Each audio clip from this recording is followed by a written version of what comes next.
Hi, everyone, and welcome to Humor in the C Suite. My guest this week is Amer Kaissi. He is an award winning professor in healthcare administration at Trinity University in Texas. He teaches leadership and public speaking, but he's also an executive coach and author. His most recent book, Humbitious, The Power of Low Ego and High Drive Leadership, is amazing. And he's spoken on leadership topics at more than 200 organizations and professional conferences. He tries to read at least 65 books a year. That's a lot. And he is an avid soccer fan. He loves to run, cook, and listen to 90s hip hop music very loud in his car. He enjoys a good cappuccino, and his biggest weakness is McDonald's French fries. He lives in San Antonio with his wife and two teenagers, and he was born and raised in Beirut, Lebanon. We had a great talk. Honestly, we had so much fun. You guys are going to love it. So please welcome Amer Kaissi. Hello. Hey, Kate, how are you? I'm good. How are you? Doing great. Thanks for having me. Oh, well, thanks for being on the show. We have a lot in common. My favorite thing is McDonald's French fries as well. So there you go. They're the best, though, aren't they? I just love the fact you speak and do stuff in the healthcare system, and your favorite thing is still McDonald's fries, which I mean, you can still have them in moderation. that's Well, right. not really. Because they're that good. They are.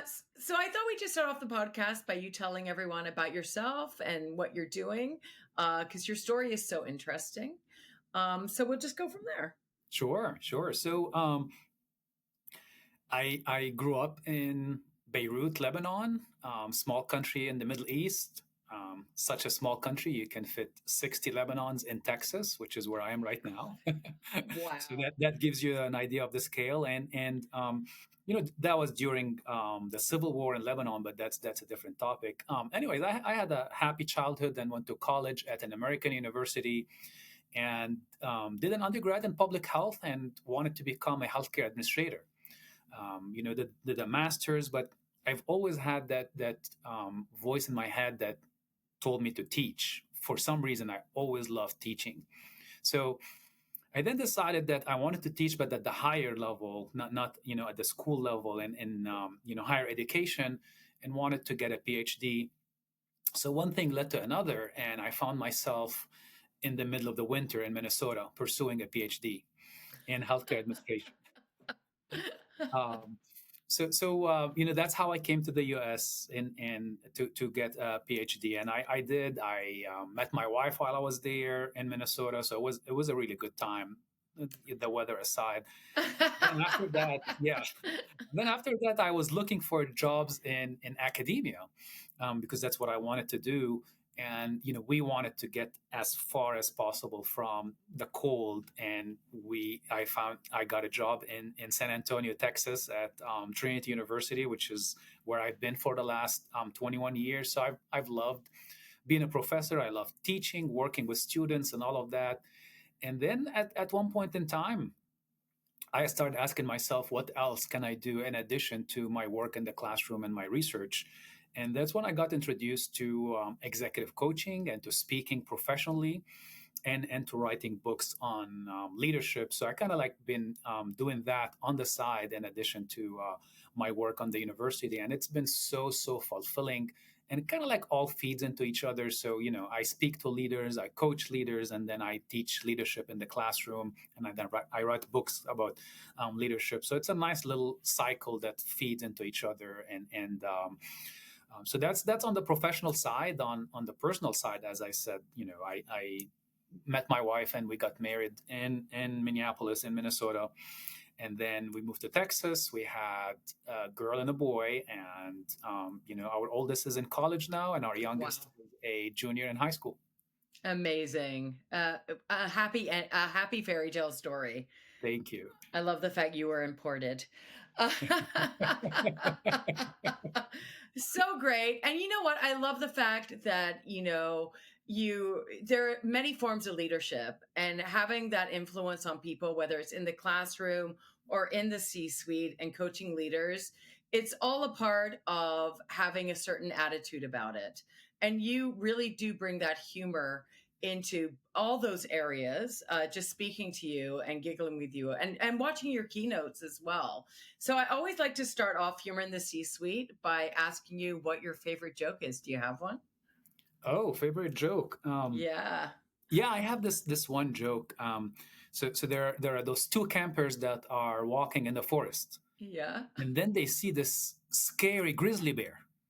So the first camper goes, "I'm so happy I have my running shoes on today." And the second camper is like, "Pfft, running shoes, you're not gonna outrun the bear." And the first camper says, "It's not the bear that I need to outrun. It's you." That's so good. I'll tell you, Kate, why I like this joke. I actually use this joke as an opening when I am facilitating strategic planning retreats for boards and executive teams, and I use it when I'm teaching strategy as well. And I use it as as an excuse to obviously make a joke, but also to talk about the importance of planning. So I use the same analogy of the grizzly bear throughout the whole session when I'm talking about every organization has environmental pressures and challenges coming from the outside, but it's those organizations that have their running shoes on, that prepare, that plan ahead of time for the future, that tend to outrun the competition and beat the grizzly bear and all of that. I So love that. That is such a perfect way because you know what? There's always going to be gravity, but showing that levity and, really does bring everything into perspective, especially when you're teaching. There's so much pressure on people to do well, whether you're executive or a student. I guess we're all students of life yeah, yeah. anyway, But not right? all my jokes are that like business related. I also know some silly jokes too. Yeah, no, that's perfect. That's perfect. So do you use a lot of humor in your day-to-day life or just when you're teaching or um, coaching? I think it's part of who I am. I don't think anyone should say I'm funny, because if you say I'm funny, that means you're not. But I think but I think other people will say whether you're funny or not. That's for other people to judge. Yeah. But I kind of like think that humor has always been part of who I am since a child. My parents will always tell me you're always funny and cracking jokes and stuff like that. But to tell you the truth, Kate, I think at one point in time in my career, I kind of like got a little bit too serious for my own sake and kind of like started taking myself too seriously. For whatever reason, I thought that's the way to succeed and to be professional and to be taken seriously. So maybe when I first started teaching, I was a little bit, kind of like too stuck up and too serious. And I realized that I wasn't having fun. I wasn't enjoying myself. The students were not enjoying having me, and slowly over time I started integrating humor into the classroom. Started showing clips of The Office, for example, that TV Yes. show The Office. I said Perfect. Yeah. it's perfect for what I teach. It's the perfect way to show how not to lead and how Yeah. not to run a company. And the more I did that, Yeah. the more I started becoming more relaxed and started becoming more myself, and kind of like integrated that part of my personality into the work that I do every day. I really that is so powerful to me because if I could say anything to my 20-year-old self, it would be don't take yourself so seriously. And I think whenever we're trying, and especially for all, the people starting off in the corporate world and and climbing that ladder, so to speak, I think it's really important for them to be able to bring their authentic selves to work. And I think just having that humor in leadership really helps that. So I think that's really, really smart. Do you find that now that you're doing that, how do you incorporate like humor into your leadership style? If you have people under you or who you're Yeah. coaching. I don't have a like a leadership position per se, like an authority, but Yeah. I think of myself as a leader in the classroom, as a leader, in my family, as a leader in my Yes. community, and all of that. And Yeah. I think humor just makes everyone feel more relaxed and more open to whatever you want to tell them, right? Um, if for example, as you know, we're both speakers, and we both speak professionally. I just came back from a speaking gig at a large healthcare conference in Chicago. I came back yesterday, and this is healthcare is a serious business, right? People go there when they're sick and all of that. So healthcare leaders tend to be serious people. And after I finished my speech, most people came to me, and the only thing they were talking about were the jokes that I cracked. They were Yeah. not talking about what they learned. Now I'm sure that they learned a lot, Yeah. and they probably learned more because they were relaxed. They were laughing already. They Yeah. were they were feeling that they're part of the conversation. So I think that just showing people that you're human and joking about it is it just disarms them, and they're more willing to learn, and they're more willing to kind of do what you want them to do. I really love that. And you know what's so funny? Because I do a lot of healthcare conferences as well. Because laughter is so funny and their work is so heavy, whether they're in the hospital as a I've actually done like shows next to the emergency room for like wellness luncheons, and they all come in their smocks and their, Yeah, yeah. back then some of them still had pagers and stuff, and I'd be like, well, we know who the drug dealer is. Doesn't matter, but like even I was even the speaker at the neuroscience symposium a few Uh-huh. years back. And I find like healthcare professionals really do have a great sense of humor about themselves. Whether they really are great at taking their work seriously and not taking themselves seriously. I And I think that's love that. that's the formula, and I think that formula, Kate, applies in every line of business. For in healthcare Yeah. for sure, but also I've seen it in teaching and in coaching and in anything else. As long as you start with that appropriate joke, people feel like, okay, they're human. I can relate to them. Have you ever had an instance where you're like, okay, I might have gone too far, like in terms of like your professionalism as a leader, and then maybe, a joke doesn't hit or So I tend to be very cautious with humor. yeah. And I actually have a rule about humor, which I teach to my students. So I have the rule, which is if you think twice about the joke or the cartoon or the funny story, then that probably means it's not appropriate. So don't use it. And I, Yeah. I teach public speaking to graduate students who are going to become healthcare administrators in the future. And Yeah. that's one of the things that I tell them when we're talking about humor in public speaking and in leadership. And I say, if you're thinking about it, don't use it. I'll give you an example. So, I so really love that. yeah, I had That's a a group great of rule. students once, working on a presentation on professional dress, how to dress professionally in the workplace.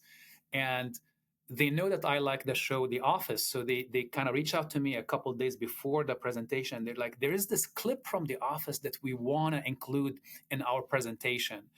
And if listeners who are familiar with that show, there's an episode called Casual Friday, in which one of the characters shows up in a very revealing dress.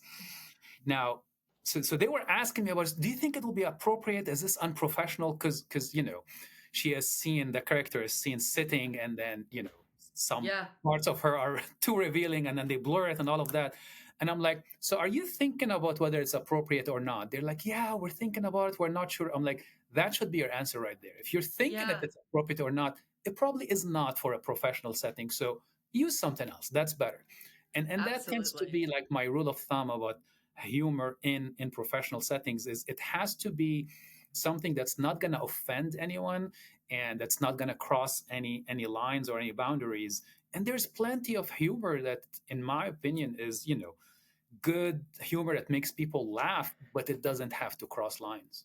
Absolutely. No, it doesn't have to be offensive. Do you find when you are teaching, do you use humor to bring teams together? Like Oh any yeah, team for sure. building and stuff like that? I do that, and I also love pranking. Oh, Like, I love really? pranks. Oh, I love pranks.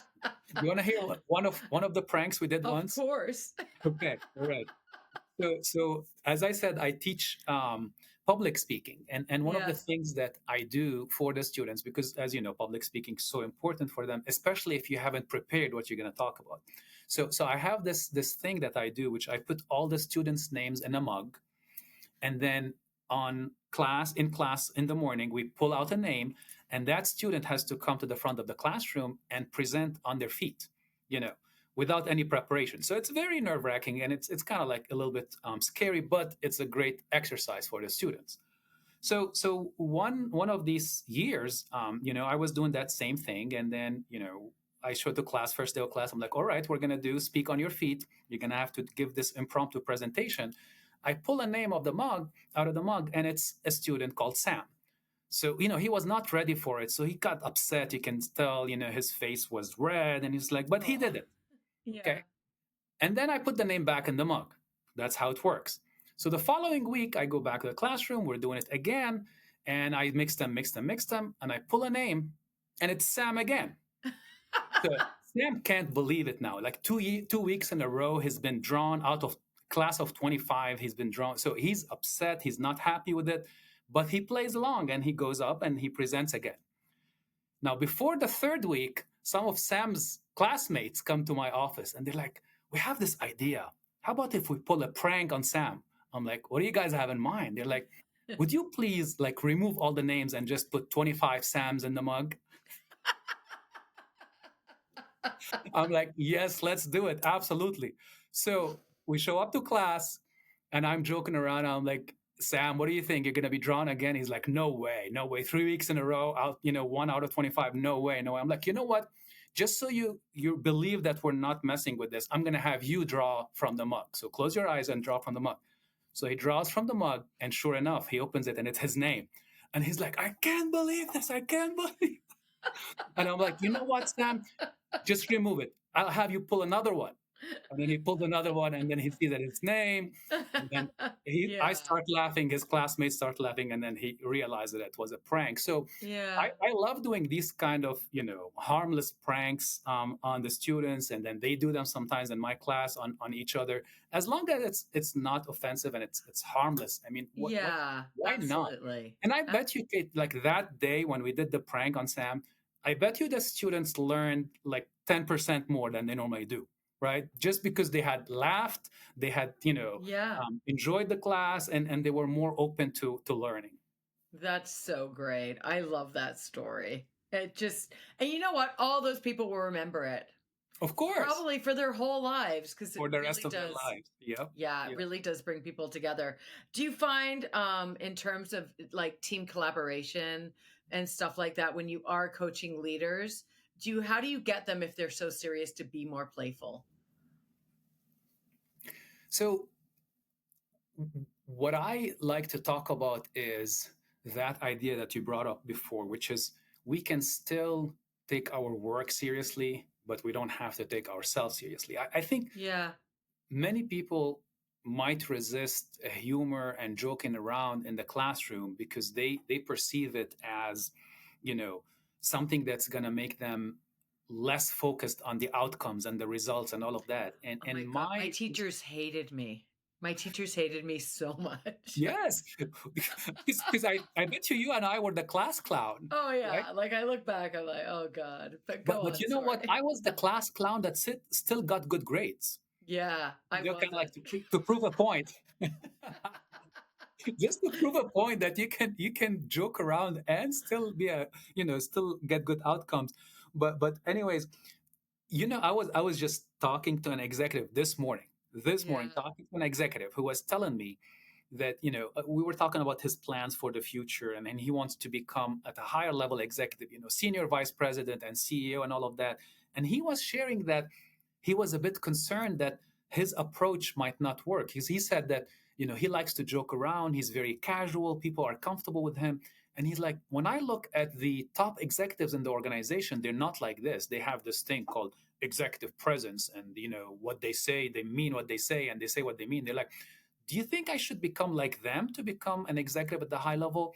And I'm like, no, no, just like be more of yourself. Now, okay, you can take some stuff from their approach, right? So you can be taken more seriously, but don't lose your sense of humor. Don't use that connection that people have with you. So I find like I encourage people to use humor and just to be themselves. Now, if you're not funny, or you don't think you're funny, you don't have to do it. You don't have to force it.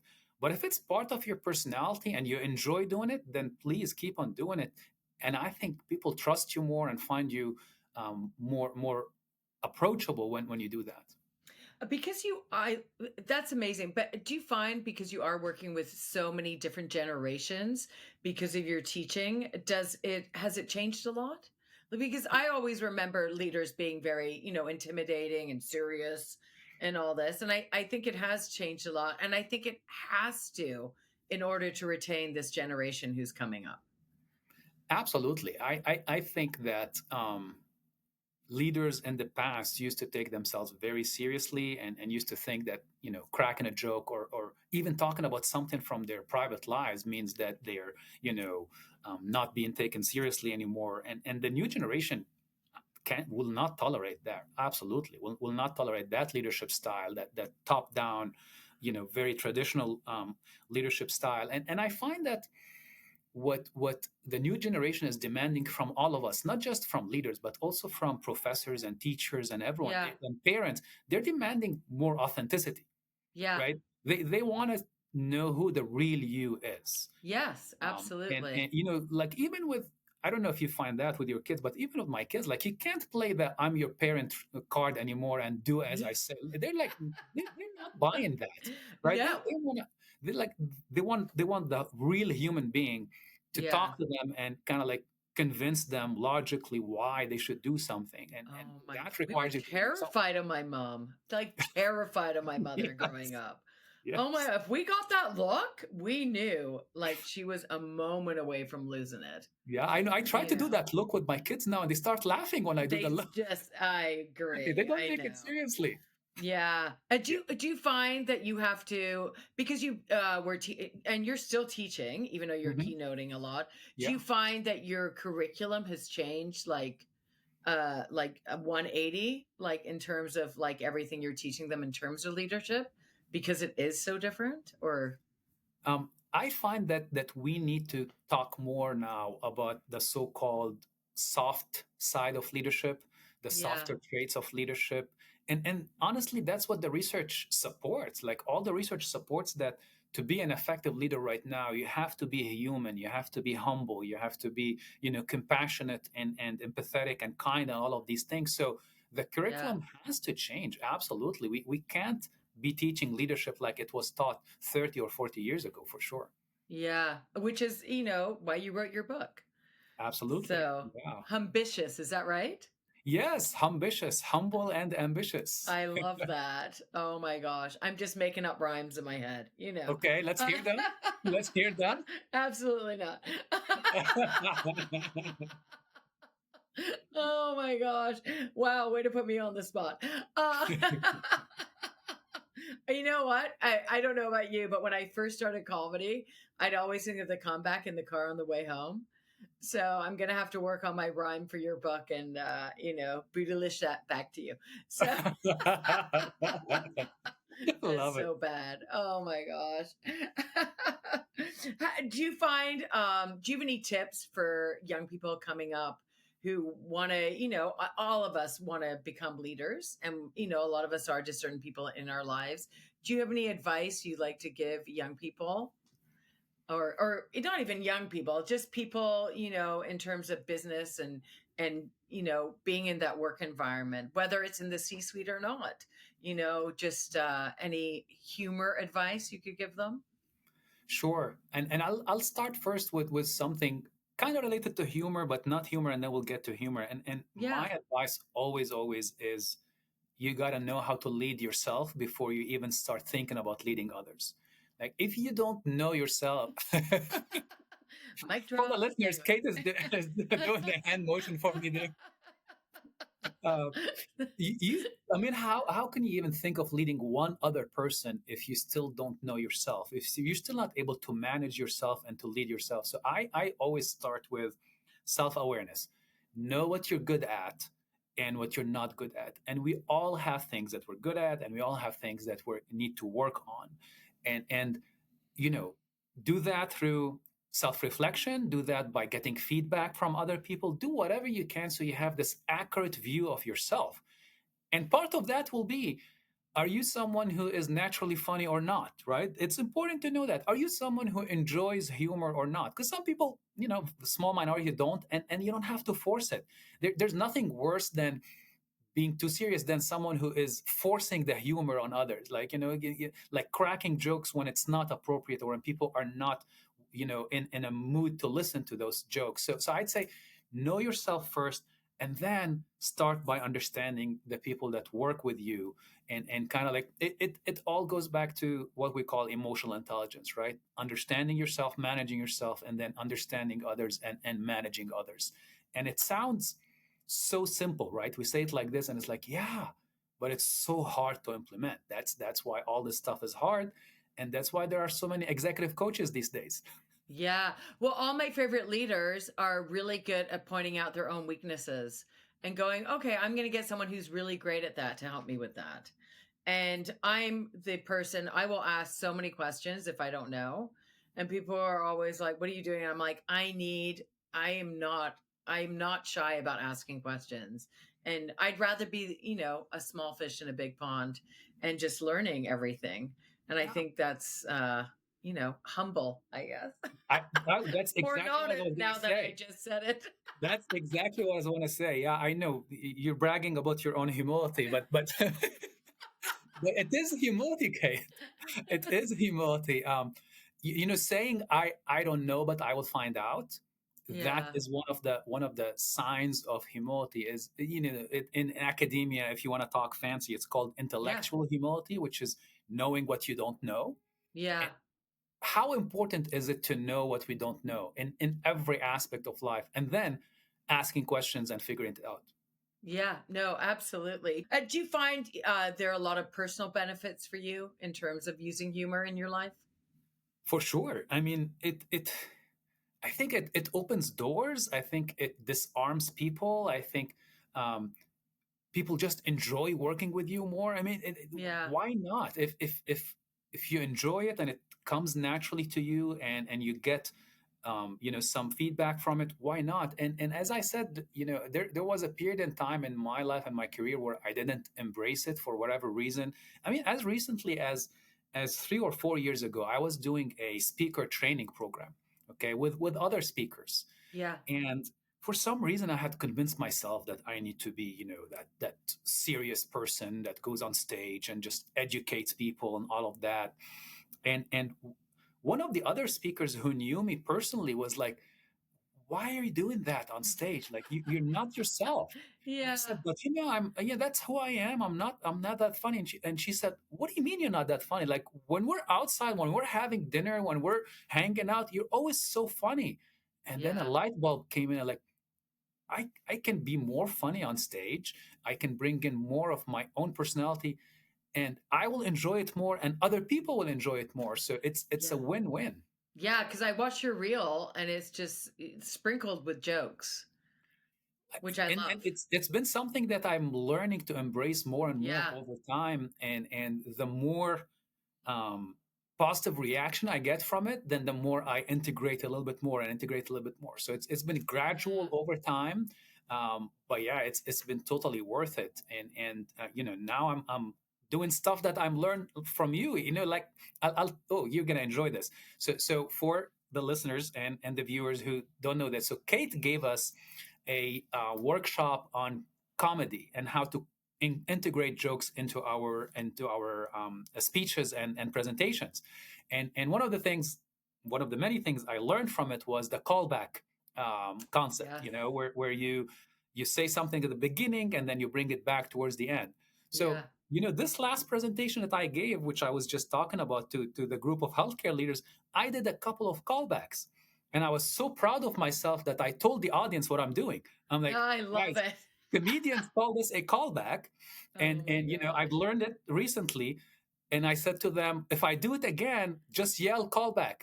And then when I did it the third time, the whole audience was like, call back, Go call back. back. So it was engaging. It helped engage them in the presentation. They felt like they were Yeah, in it on the joke.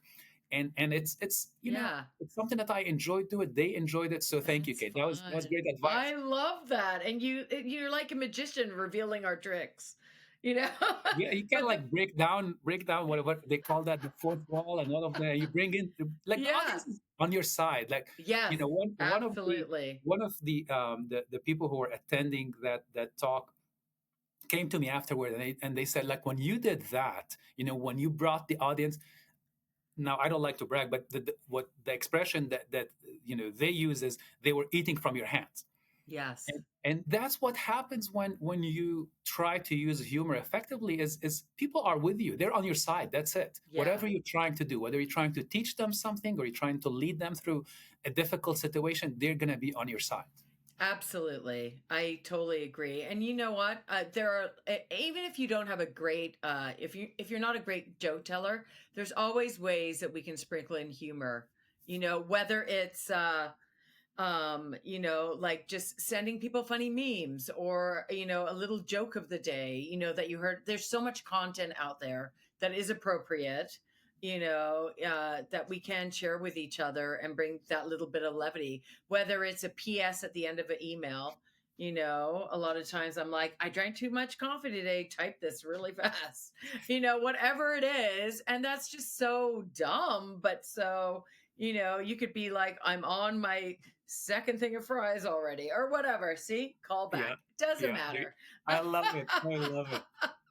I've enjoyed this. This has just been way too easy for me. I feel like I could stay here for an hour and just chit chat. But I always like to end it with, what is the funniest thing that's ever happened to you?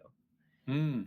I know. So this thing happened when I was speaking once in your country, in Canada. Okay, Yes. you're gonna relate to this so much. So okay, one day I get a call from a hospital in Ontario, and they ask if I can come and talk to their team, and I like, sure, of course. So we agree on the date.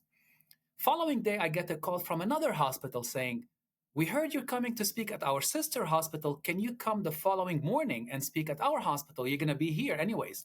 And I'm like, of course, they're both in Ontario. How far are they gonna be from each other? Of course, I can come and speak at your organization. Now, a couple days before the trip, I think to myself, let me see how far they are from each other.